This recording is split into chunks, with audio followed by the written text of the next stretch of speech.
Hello and welcome to another episode of Brand Retro. Today on the podcast, we have James Martin, who is a creative partner at Lincoln Design and the man behind Made by James. So, James, welcome. Do you know what? You have the pleasure of giving me my first podcast after I've joined Lincoln Design Co. And that sounded really good in my ear when you introduced me as creative partner at Lincoln Design Co. Because that's been a dream of mine for so long. So, thanks, Mike. Pleasure to be here. Pleasure to be here. Yeah, anytime. Let's pull on that string for a second. I know you were and are a fan of Lincoln Design and the work that they do, and I am too. I just think they're really phenomenal for the creative space and for graphics overall. But it's kind of like you're joining the 90s era Bulls team. Like, you're jumping on a moving train and you're joining your dream team. Like, what's that like? Oh, yeah, it's all still very new. But like you said, it's when you talk about dream team, for me it was the dream when I started in the design 20 odd years ago now from the UK. Do you know what I mean? It's difficult to find inspiration. There wasn't a lot of social media back then. The internet wasn't really what it is today, so you just knew who you knew in the design world or what you were possibly taught at school or university or college or whatever you did. But then when I started up my own design agency, Baby Giant Design Co., back in, well, fuck knows, I don't know a date, but like 13, 14 years ago or whatever it was, I was obviously scouring the internet looking for inspiration. I had this opportunity to create something that was truly mine and that I could lean into my personality and the things that I loved. And I stumbled across Lincoln then when I was doing that research, and I was like, fucking hell, like these people, like who they're working for, the kind of work that they're doing. Because even at that time I was still trying to pretend that I was possibly something that I wasn't. I didn't really bring a lot of my personality into my work because I wanted to be a little bit of everything to everyone. Do you know what I mean? So I was one of those kind of very beige designers who just fit into what he had to do. But yeah, then seeing Lincoln, I realised, like, fucking hell, like, if I can one day build an agency of this kind of caliber, it'd be my dream come true. And today, to be a creative partner in that design studio that I have watched for over a decade and learnt a lot from, and is a dream come true. And Dan Jansen, obviously the owner, is a good friend of mine. We have our fingers in pies together. Do you know what I mean? We're going to be doing a lot of collaborating, a lot of building businesses together on the side of Lincoln and obviously Made by James. And I mean, it just proves what a little bit of hard work and dedication and, hours and hours and hours of work can do. I'm blessed. I'm humbled to be a part of that now. So mad, I would say, is the one word that comes to mind. Because even when you introduced it then, I was like, fucking, that's the first time I've heard that. That's pretty fucking cool. It hasn't quite sunk in yet. Do you know what I mean? Yeah. Well, first of all, congratulations on it, because when I followed you guys independently, and obviously I see a lot of similarities in your marketing, how you do things, and to Lincoln Design. So following you guys independently to make that realization that, like, wait, these guys joined forces? Like, that's crazy. So point being, congrats on that. But to pull on that direction a little bit, I've always been really impressed with the organic kind of nature in which, get to your end result, your creative process. The fact that you still have an analog approach to it, from the sketching to the... I'm very similar. I'm old school. Like, when I went to graphic school, we were still doing paste ups and we were learning it the old school way. So I don't know, just as a traditional artist, like, I carried that through even to my own work. So to find companies like Lincoln kind of adopt that same method has been inspirational to me and in my company, to sometimes just grab a pencil, sit down, kind of work through the problem the old school way versus trying to do it all digitally. So that said, what are your thoughts on that? And what kind of keeps you connected to that creative process and that sketchboard, so to speak?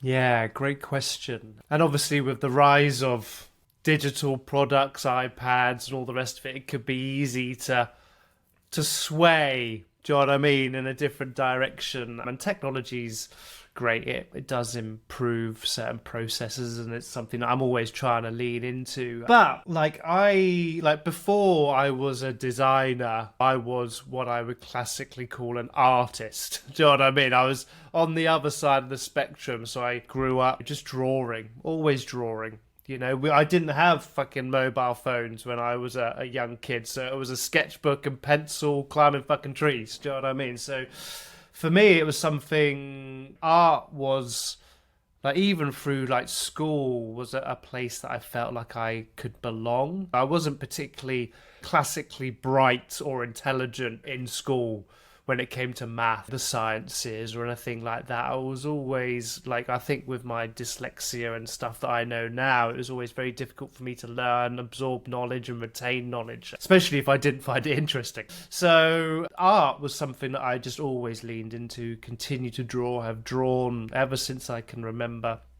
And even when I was going through the higher education, like college and HND diplomas, and going through early graphic design courses, I always brought that, which was quite rare, because even like my peers in my class, they were much better designers than me, but everybody was always amazed by my process of my sketchbooks and how I used to annotate and how I used to illustrate. And I think I've just continued, like, for me, it's where the best ideas happen. Like, and I can iterate ideas much quicker in a sketchbook than I can on a computer, even still to this day. I know you can copy and paste a load of ideas and then change them, and then copy and paste and change them, and copy and paste and change them. But for me, like, I've always enjoyed the freedom that sketching brings, and the connection to my work that sketching brings. And do you know what I mean? I spend enough time in front of a screen now that whenever I get the opportunity to not be in front of a screen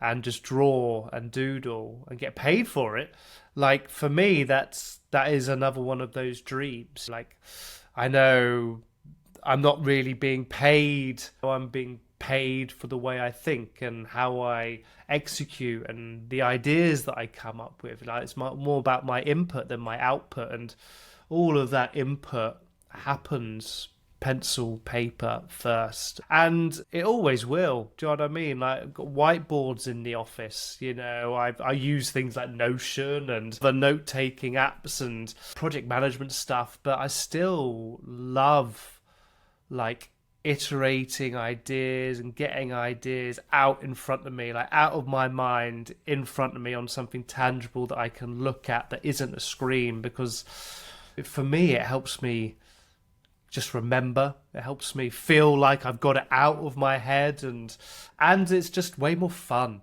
Do you know what I mean? I think that's the key. It's more fun for me to draw than it is for me to be an illustrator all day. I'd much prefer to be in a sketchbook all day.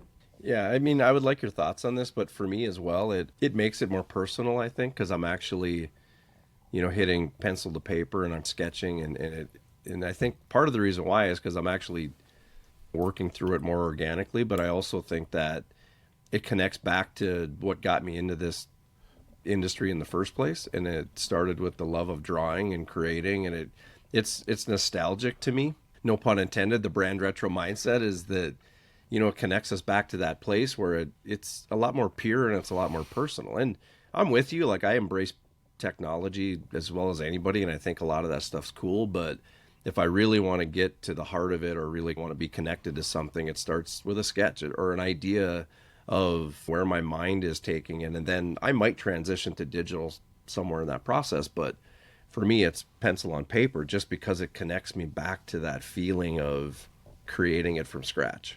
I'm right with you on that, 100%. But there's also the emotional connection from our point of view, but also the emotional connection from us to a client, or us to a brand, or us to a person that we're working with. Would you prefer to get something mass-produced from a shop, or would you prefer somebody to make you something individual, unique by hand? Everybody would love that unique individual thing by hand. That's what they want. And I've always taken that approach into my design work, that like when we talk about this input over output, like whenever I'm sharing concepts or conceptualizing or trying to sell my ideas to my clients, I always tell them and show them where it started to how it got there, because that's the most interesting thing. Do you know what I mean? The final result is great, but it's only as great as the things that have got it there. And being able to share that and for them to see that journey and that process of hand-drawn sketches, like crap, like doodles on a napkin that turn into more refined sketches that turn into more refined sketches. You know, when you can take them on that journey, and like as brand designers, visual identity designers, we are storytellers, and it's an integral part to that story. When you can show them that, it helps them connect to the work better. That's what I found in my personal experience. Whenever I'm guiding or coaching or sharing my thoughts with other young designers, I'm always trying to urge them to sketch, even if it's just for a little bit, just because it helps ultimately with the sales process of your ideas more than anything. For me, it obviously does things like idea generation. It's great for that and everything else, but like I see a generation who aren't so very heavily involved in kind of the analog side of it, the kind of sketchbook, pencils, pens, and then the building up of concepts before you go into Adobe Illustrator, for example. Now, a lot of designers start in Adobe, no sketching, do you know what I mean? And just play with shape and form and choose a font. And I think there's this kind of almost, I mean, obviously for us being a little bit older in the greys, John, older bastards, we obviously have this nostalgia and have this tie to it because Adobe was around 20 odd years ago, but it wasn't that good, do you know what I mean? And it wasn't even like, it was a finishing piece to a design process, whereas now it's very much a starting point for a design process for many, and that's absolutely fine. And there's like each process is different, and I'm never going to tell anybody that they should draw. But it's also scientifically proven that drawing helps with idea generation. It helps with creativity. That's science, and I wasn't very good at science. So, like, you got to trust it, you know. It's like math, isn't it? So, yeah, for me, just having that storytelling element to be able to help me sell my ideas as an add-on to the conceptualization storytelling of process is a win for me. Yeah. So on that track, one of the things that I've done with my brand, or at least done in my career, and part of it's based out of selfishness, but I've always wanted to merge the things I like into what I do. So I'm pulling in comic book inspiration, I'm pulling in the things I loved as a kid, from BMX to skateboarding to, like, I'm always trying to influence my work with those kinds of things. And I know a lot of the work that you do is influenced by the tattoo culture, the skate culture. How do you coach a young artist on how to pull in those areas of uniqueness that not only fuels their passion for what they do, but gives them a unique output as well? Because I do believe that the influences that we pull into our work creates a different end result than the guy next to you. And you even see that in the work that Lincoln does. Like, it's very influenced by certain things, which I think is what sets you guys apart. It sets you apart as an artist. Yeah, style, I suppose we can call it. This ever elusive thing that everybody wants is their unique style or their own way of working. And I think with anything, it takes time to build that. Like what I was talking about earlier, even as a young designer, I struggled to lean into the things that made me unique because I didn't have a fucking clue who I was. I didn't have a fucking clue how to design. I was just trying to get by, and by getting by, I would listen more to my clients and the things that I would want to do. And I think there's a natural process to this kind of defining your style and finding your style. But like you say, like when we think about the things that make us unique, that's what we're always all, as brands, businesses, products, we're all trying to differentiate USPs or whatever it is. And there are fucking millions of logo designers, visual identity designers, brand designers, you know, on the internet.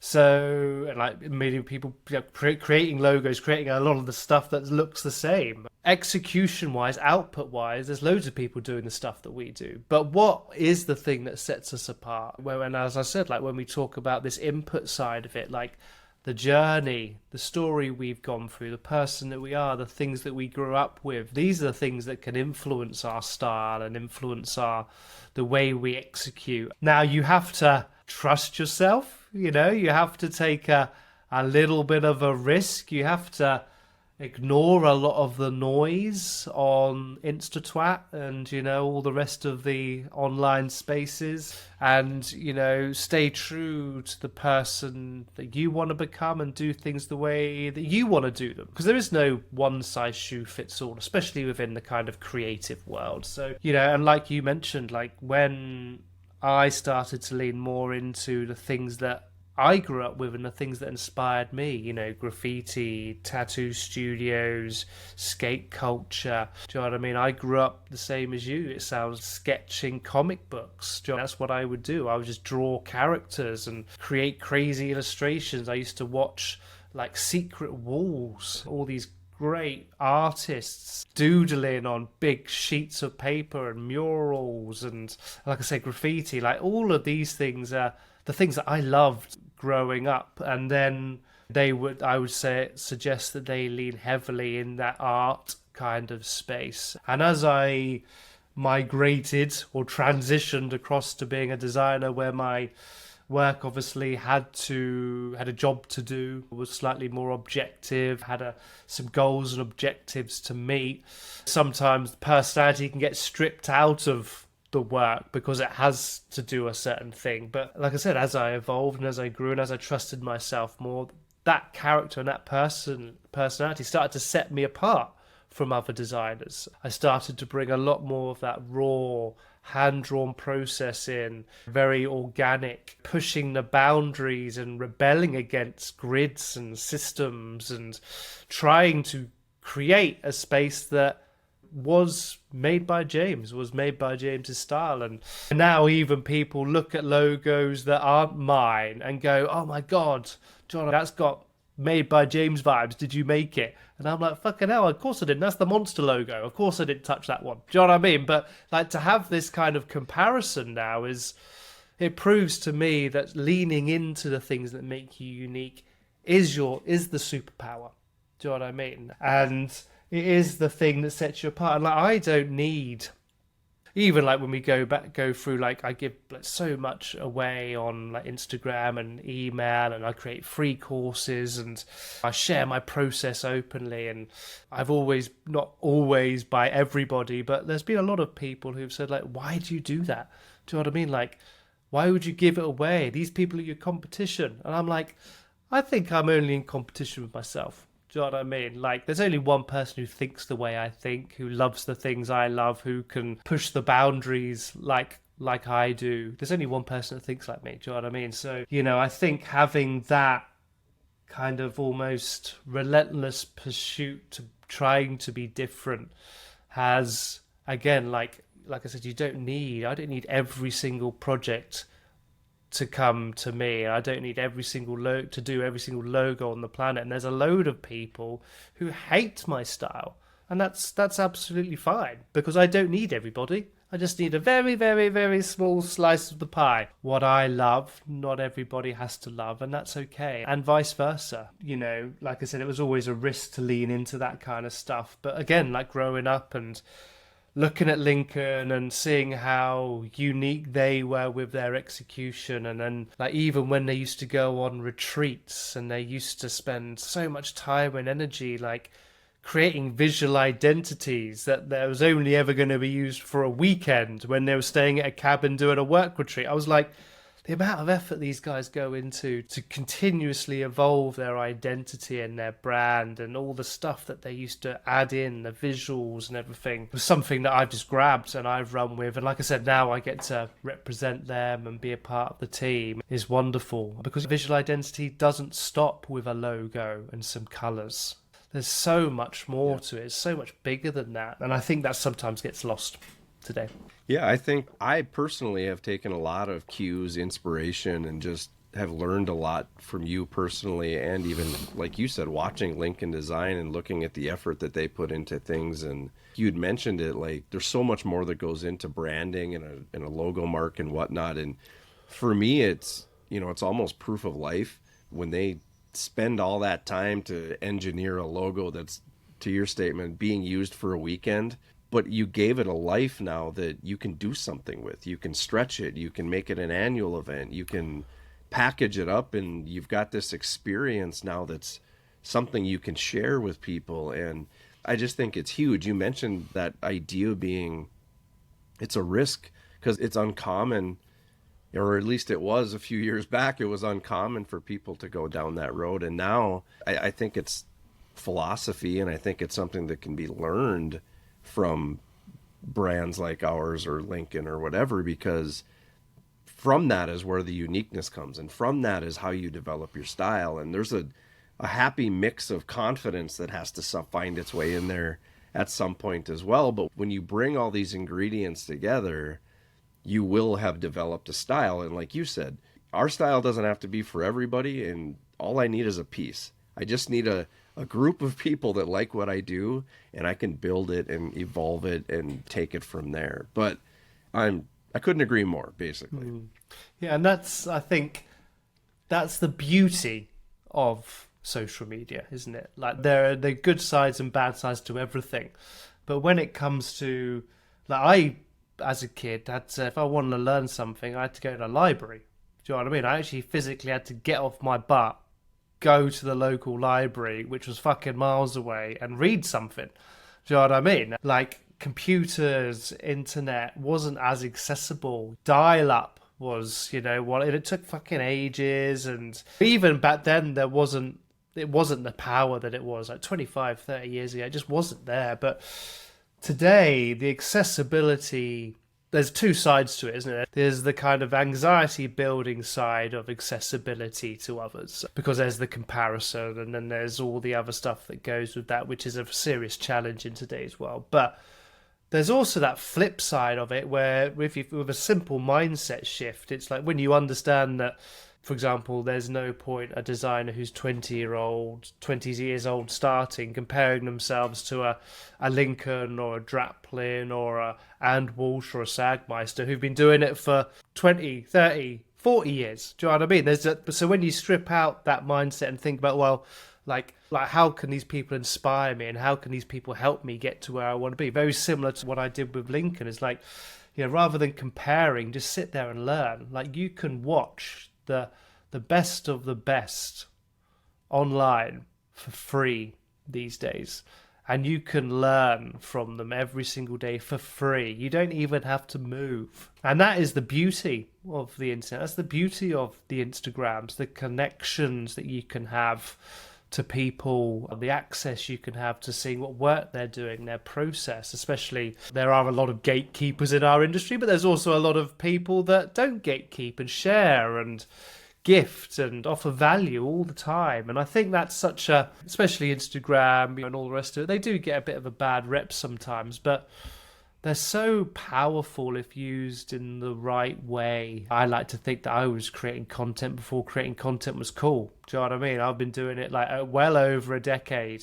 and I realized that it was a great way to share work. It was a great way to market myself. And now everybody just sees it as a marketing platform. And I no doubt it will evolve into some other beast over the next 5 to 10 years, whether it exists or not. I know TikTok's getting a bit of a smash in the States right now with reference to its ownership. So yeah, we'll see how these powerful businesses continue and how they evolve. But like I said, if used correctly, they can inspire you to become everything or even more than you dreamt possible.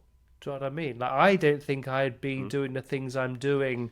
Like, I wouldn't be at Lincoln now if I didn't find them on the internet and then religiously followed them and built relationships. Like, wouldn't have been possible when I was growing up. But now it is. Do you know what I mean? So, pros and cons.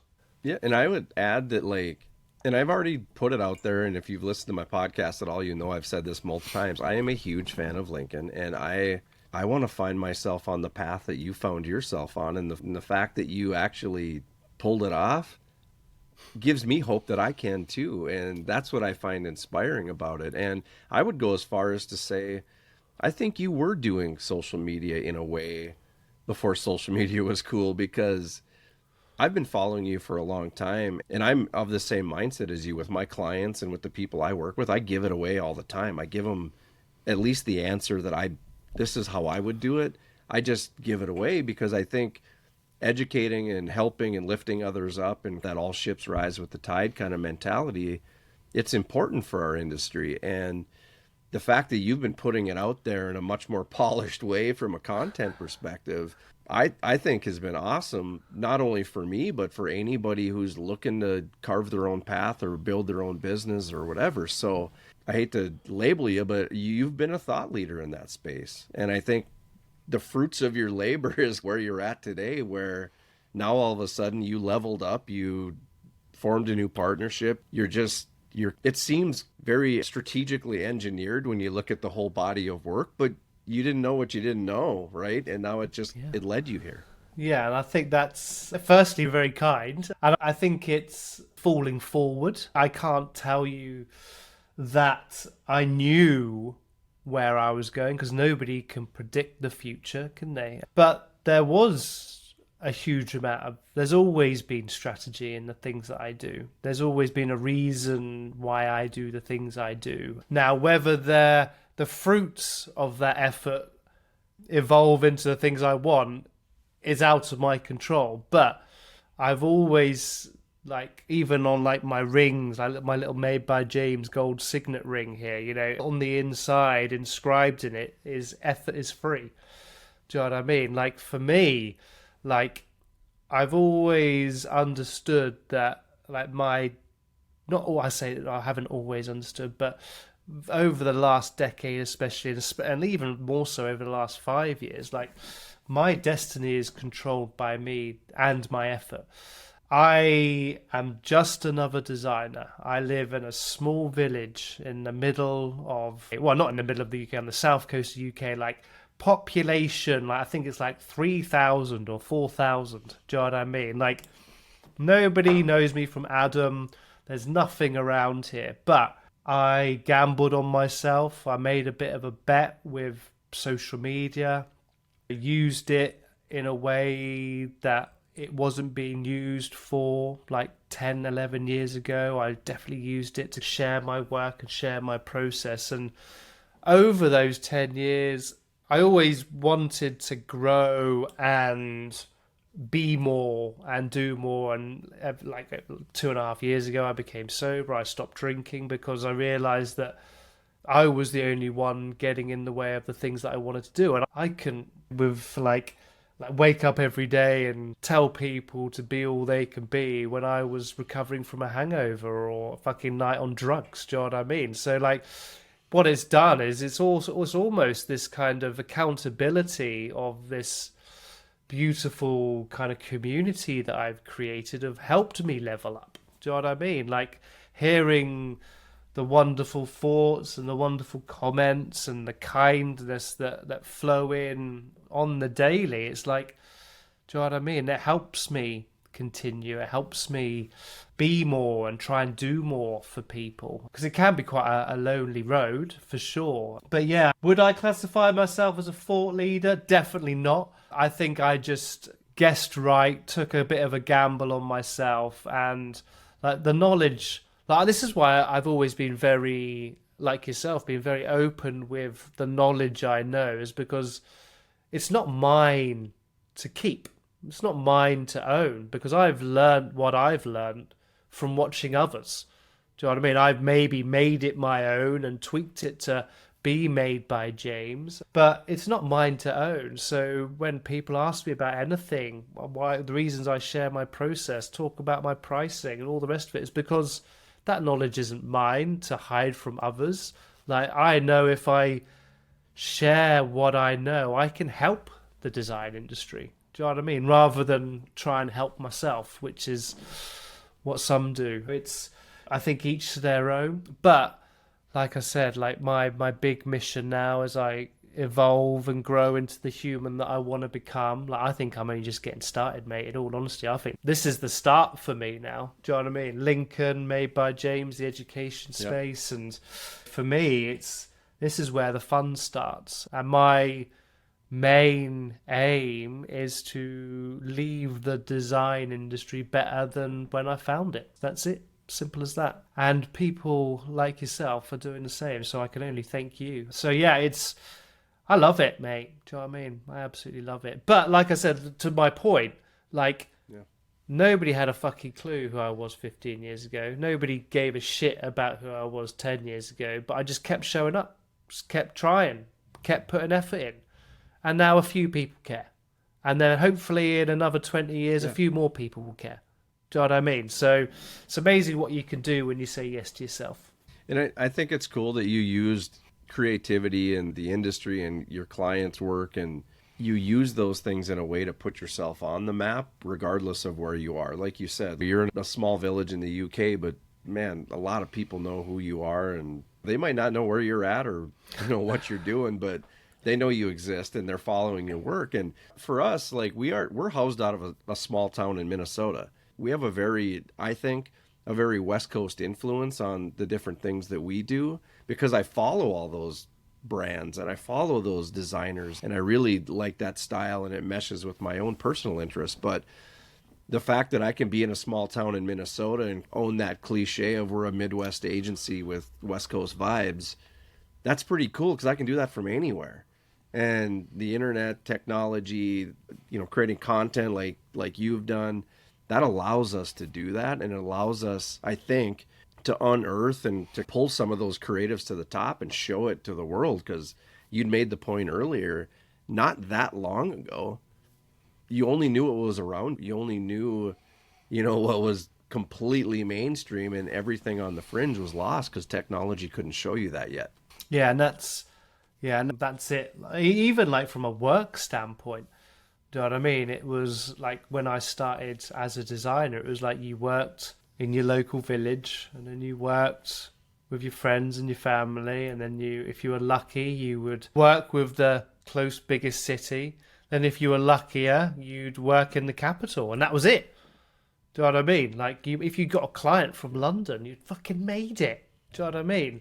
But now, 85% of my clients are on the other side of the world. Do you know what I mean? I work at an agency that's on the other side of the world. Do you know what I mean? I get to talk with people all around the world every single day. Do you know what I mean? So that, even from like a work standpoint, especially when you talk about recessions and individual parts of the world that go through tough times at different times, I've luckily been able to ride some like recessions or some economic struggles in my lifetime because I've been able to be recession proof in some, because depending on, I know there's obviously worldly recessions, but they tend to go through them at different times, and obviously certain people might spend more in a recession or whatever. But like for me, I've never been shy of work because my pool is so big. Do you know what I mean? Whereas if I was just focused on, imagine being like I had friends who were fully focused in hospitality within their local county. Do you know what I mean? COVID hit, nothing open, no events, nothing and they just dead, nothing done. Do you know what I mean? Which is why I've always told other designers who want to niche down and do retro badges for the health and wellness space. Do you know what I mean? I'm like, why would you niche yourself into a corner like that? Do you know what I mean? If you can execute a design or a logo, execute it for anybody. Let your style be the niche, and then let everybody keep yourself open to any. Obviously, morally, there might be things you do and don't do. You might not. Like, I'd probably struggle to work with an alcohol brand now personally. I'd probably struggle. I would never work with a tobacco company personally. But so there are a few things that I wouldn't do, but everybody else is fair game. If you've got the budget, mate, and you've got a cool brief, I'll rock it. I don't care. And I think that sometimes there's all this talk about niching down and focus and hyper niching, and that's how to become the expert. But it's also the way to kill your career, I think, especially if you do it too early. I think niching is a reward for patience and perseverance within the industry. And I couldn't agree more. And I think niching down I think it's a wave you can to each their own, but I think it's a wave you can ride. But you have to remain nimble and flexible to go anywhere, really. And I personally, like, whether this is a Midwest thing or not, I love the challenge of not being niche. I like the challenge of people telling me to do, you should be niche. And I like the challenge of saying, no, I don't want to be niche. And continuing to find other ways to fill my creative cup. Like, even the whole COVID 2020 thing, I think, was tough on a lot of people. It was tough all over the world. It was tough in the US, but we chose not to participate. We chose to pivot, not panic. And we looked at it as, how do we take the good things we're doing and throw more gas on it so that we don't, as much as we can help it, not get affected by this? And I think that mindset of, I'm just not going to roll over to it, pushed us through it. And in fact, it made us thrive during that tough time. Now, easier said than done, but we did it. And that's something I think that we learned from that process, and the idea of celebrating the directions we want to go without being forced to niche down just because people say that's what to do. Yeah, and I think that's a lovely thing to remember, not just within work, is that mindset shift, isn't it? I mean, I think especially as creative people, because I can only talk for creative people or designers because I am a designer. So I feel like I have a good understanding of how we think and how we work as individuals, especially maybe two old bucks like us. But anybody who grew up in our generation were taught that creativity is a hobby, you do this as a side job, there's no money in it, as you find a proper job. We all, every designer who's in that kind of 40, 50 plus bracket now, had this stigma growing up of like, it was a risk. It's always been a risk. You're never going to make any money. Luckily, today, 2024, we made the right decision, but we never knew that kind of back then. But this mindset of like betting on yourself and just taking a few risks, and like, rather than looking at things like, what if this happens, it's almost like, well, what if it doesn't happen? Imagine thinking about things in the best possible case scenario rather than talking yourself out of things because you're thinking of all the things that could go wrong. Just a simple shift like that can change your life. It's Absolutely. A powerful thing. And I think as a creative point, like, because we've been consistently talked out of stuff, do you know what I mean? Or talked down in pricing, or do this for engagement because you like it because it's only drawing and it's only art, do you know what I mean? Like, I think we naturally have this self-doubt because we've constantly been told that we're not good enough or it's not a proper job. Do you know what I mean? But when you can, like I say, shift that mindset for yourself, it's amazing. Like I said, I can only ever talk for myself, but I'm doing things now that I never thought possible. And the only thing I had to do was try to do it. Like, that's the only difference. Yeah, and this is a part question, because I'd like to know if you have done this for yourself, but like, we've done things as a company, as an agency, that like, we're only doing this to fill our own cups. And if any residual byproduct comes from that affects or helps the business, great. But otherwise, we don't care, because it's really about our own personal enjoyment. And we've taken on projects and just done things with no strings attached, just selfishly, like, I just want to do this because it's cool. Mm-hmm. And then ironically, when we do that, when we really lean into something like that, it creates this ripple effect of positivity. It creates this ripple effect of potentially leads to more work. But we went into it unabashed with no strings attached. And I think that's paid us a lot of dividends throughout the years, because not only did we get the enjoyment of what we set out to do, but we got to show people what we were capable of without ever expecting anything on the backside, even though it turned out positively. Does that make sense? Yeah, 100%. I still try and do at least one free project a year that helps somebody, whether it's somebody who's doing, as long as I'm helping somebody who helps somebody or helps a group of people. Like, even if I've had people who've had the money to pay me and I said, I don't want your money. So it's not always the fact that they'll come to you and go, I haven't got any money. Some of these people come to me with money and I go, I don't want your money. Just keep doing what you're doing. Obviously, I can't do that. Yep. for everybody because I have a family and a son and a wife and a house and a mortgage and all the rest of it. But like, I think having those projects where, again, like I go back to what we talked about earlier, like I remember as a kid just sitting down all day with my sketchbook and copying characters out of comic books, and that being the best day ever. And sometimes, like when there's no monetary transaction between you and a client, it gives you that joy again, that creating for the sake of creating thing. And like even going back 12 years ago, 11 years ago, when I started creating content on social, like it was a gamble. It was just for me. I had all these sketches and I was drawing. I was just taking pictures and sharing it. Like, I didn't know. Obviously, you hope something might happen, but you don't know. But I couldn't guarantee any work. I couldn't guarantee. People weren't even talking about growing an audience back then. It wasn't even a fucking thing. It was just